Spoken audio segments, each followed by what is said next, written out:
Assalamualaikum warahmatullahi wabarakatuh.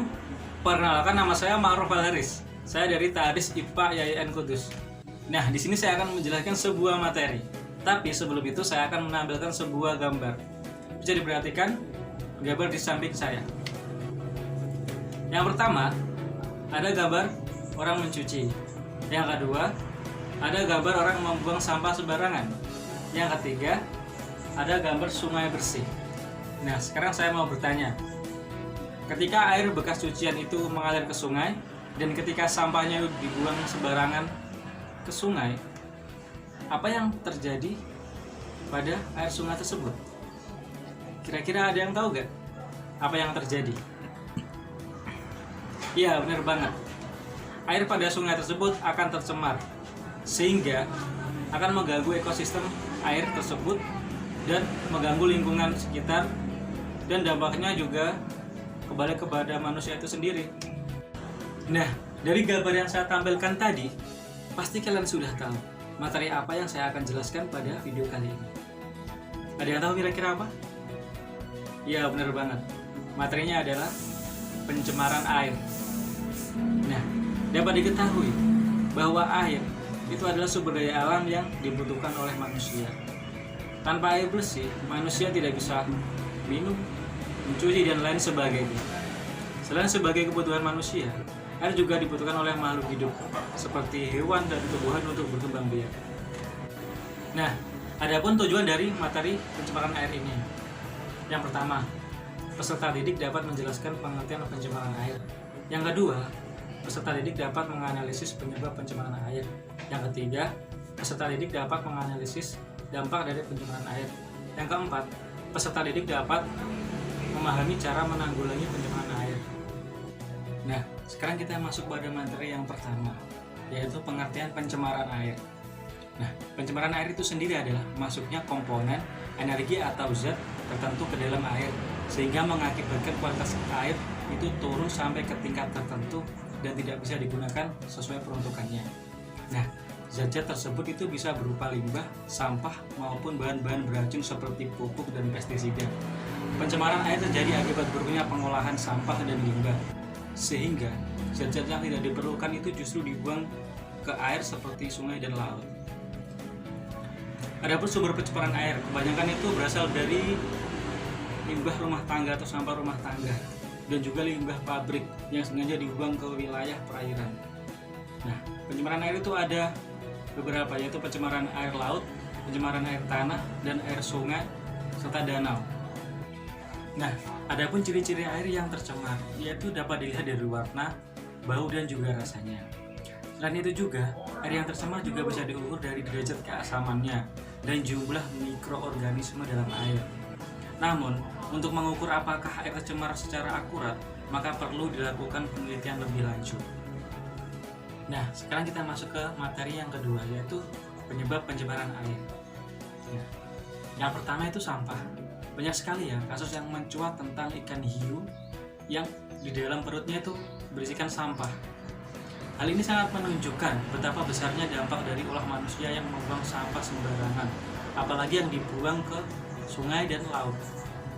Nah, sampah ini tidak hanya mempengaruhi pencemaran air lewat laut dan sungai saja, namun bisa juga mencemari sumber air manusia, yaitu dengan cara sampah tersebut atau zat pada sampah tersebut itu meresap ke dalam tanah, sehingga sumber air tanah menjadi terkontaminasi sampah tersebut. Yang kedua adalah limbah pabrik. Nah, limbah pabrik itu sendiri adalah penyebab terjadinya pencemaran air. Karena apa? Karena banyak sekali pabrik yang membuang limbahnya itu ke sungai atau laut. Nah, masalahnya limbah yang dibuang itu tidak diolah terlebih dahulu, sehingga membuat air menjadi tercemar. Dan itu sangat berbahaya bagi masyarakat yang berada di lingkungan air tersebut. Yang ketiga adalah peternakan dan perikanan. Nah, kotoran ternak maupun sisa makanan dari ternak yang langsung dibuang tanpa diolah terlebih dahulu itu juga dapat mengakibatkan air tercemar. Oleh karenanya, diperlukan sistem pengolahan khusus dalam mengatasi limbah peternakan tersebut, sehingga air yang berada di lingkungan tersebut bisa jernih. Yang keempat ada limbah pertanian. Nah, limbah pertanian ini juga termasuk dalam pencemaran air karena berkaitan dengan penggunaan pestisida dan pupuk kimia. Limbah ini akan mencemari sumber air dan bahkan bisa berbahaya bagi masyarakat saat mengkonsumsinya. Yang kelima ada deterjen. Nah, deterjen ini tuh sangat sering digunakan oleh manusia dalam hal mencuci dan lain sebagainya. Tapi ketika air deterjen itu mengalir ke sungai atau dibuang langsung ke sungai, itu sangat berbahaya bagi ekosistem sungai. Tidak hanya mencemari air, tapi ikan-ikan yang berada di dalamnya itu bisa saja mati akibat deterjen tersebut. Yang keenam ada penggunaan bahan peledak untuk mencari ikan. Nah, penggunaan bahan peledak ini tidak hanya merusak ekosistem laut dan membuat ikan-ikan mati, bahkan bisa membuat air tersebut tercemar. Dengan matinya ikan-ikan yang ada pada sebuah ekosistem di laut dan di sungai akan mengakibatkan air tercemar. Karena apa? Karena tidak ada yang meneruskan perjalanan rantai makanan. Yang ketujuh ada perusakan hutan. Nah, hutan itu merupakan salah satu sumber kehidupan manusia sebagai penghasil oksigen dan juga menjaga kebersihan air. Yang kedelapan ada pertambangan. Pertambangan juga merupakan salah satu penyebab pencemaran air. Pengolahan berbagai barang tambang secara langsung ke air dan tidak secara langsung melalui udara yang nantinya akan turun ke air akan berdampak pada kualitas air. Salah satu contohnya adalah pertambangan batu bara. Yang kesembilan ada tumpahan minyak di laut. Nah, tumpahan minyak di laut ini adalah pencemaran air yang paling buruk. Karena apa? Karena kebanyakan kilang minyak itu berada di laut. Jadi, kalau minyak itu tumpah di laut atau ada yang bocor, maka pasti laut tersebut akan tercemar dan berbagai macam makhluk hidup di laut akan mati. Nah, jadi itu tadi adalah penyebab berbagai macam pencemaran air. Nah, semua penyebab itu juga terjadi akibat ulah manusia itu sendiri yang tidak memikirkan lingkungannya. Padahal dampak dari pencemaran air tersebut itu kembali kepada manusia itu sendiri atau makhluk hidup lainnya. Nah, jadi jagalah lingkunganmu dan jangan buang sampah sembarangan agar air tidak tercemar. Nah, sekarang kita lanjut ke materi yang selanjutnya, yaitu dampak dari pencemaran air.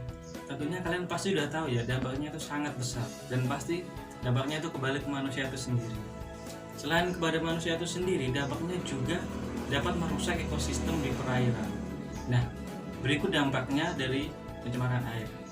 Yang pertama ada punahnya spesies. Pencemaran air dapat membuat banyak spesies ikan dan biota lain yang ada di lingkungan perairan ini punah. Hal ini sangat merugikan karena dapat menurunkan jumlah keanekaragaman dalam ekosistem air. Nah, yang kedua ada sumber penyakit. Manusia tentunya membutuhkan air bersih untuk kebutuhan sehari-hari. Nah, ketika air mulai tercemar, tentunya akan sangat berbahaya ketika dikonsumsi oleh manusia. Yang ketiga yaitu berkurangnya kesuburan tanah. Di dalam tanah juga terdapat air. Nah, ketika air di dalam tanah terkontaminasi zat-zat pada sampah, otomatis kesuburan tanah juga akan menurun. Yang keempat, banjir. Nah, banjir dapat terjadi akibat dari pencemaran air oleh sampah yang menumpuk di sungai. Yang kelima, ada berkurangnya air bersih. Kalau air banyak yang tercemar, pasti air bersih akan berkurang. Yang keenam, kerugian nelayan dan pencari ikan. Ketika air laut dan sungai tercemar, pasti ikan tidak ada, dan itu sangat merugikan nelayan. Nah, yang terakhir yang ketujuh yaitu pencemaran air dapat menyebabkan pH air berubah sehingga berakibat pada keanekaragaman biota di ekosistem perairan. Nah, jadi pencemaran air tidak dapat disepelekan. Hal ini karena menyangkut kelestarian alam dan kebersihan lingkungan di sekeliling kita. Nah, sekarang kita lanjut ke materi yang selanjutnya, yaitu cara menanggulangi pencemaran air. Yang pertama itu ada menempatkan industri pabrik di daerah yang jauh dari pemukiman penduduk.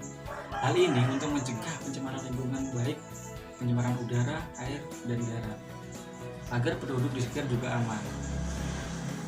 Yang kedua ada mengawasi penggunaan zat kimia dan pestisida. Jika terlalu banyak penggunaan zat kimia dan pestisida akan mengakibatkan perairan di daerah tersebut akan tercemar. Nah, yang ketiga adalah mencegah penggundulan hutan dan melakukan program reboisasi agar menjaga keseimbangan air. Hal ini dikarenakan pohon dapat membantu mengikat air di dalam tanah sehingga dapat menjaga keseimbangan air di dalam tanah. Nah, sekarang yang terakhir yaitu membuang sampah pada tempatnya. Nah, hal ini yang sering dilakukan oleh manusia yaitu membuang sampah sembarangan. Nah, itu sangat berbahaya ya. Padahal jika manusia membuang sampah pada tempatnya, itu sangat dapat mengurangi pencemaran air. Nah, itu tadi adalah beberapa cara untuk mencegah pencemaran air atau menanggulangi pencemaran air. Sebenarnya, cara menanggulangi pencemaran air itu berasal dari diri kita sendiri. Yang sering kita lakukan kan membuang sampah sembarangan. Harusnya kita tidak membuang sampah sembarangan supaya air itu tidak tercemar. Selain itu, plastik bekas deterjen dan makanan dapat juga kita manfaatkan sebagai kerajinan. Contohnya, dompet, tas, dan lain-lain. Dengan demikian, kita akan menginspirasi masyarakat di sekitar kita untuk lebih peduli terhadap lingkungan, sehingga dapat mengurangi pencemaran air. Nah, untuk limbah industri, alangkah baiknya dilakukan pengolahan terlebih dahulu agar tidak mencemari lingkungan perairan. Nah, itu tadi adalah penjelasan dari saya tentang materi pencemaran air. Ayo kita jaga bersama-sama lingkungan kita, jangan membuang sampah sembarangan. Karena apa? Karena kalau lingkungan kita sehat, kita juga sehat. Sekian dari saya. Wassalamualaikum warahmatullahi wabarakatuh.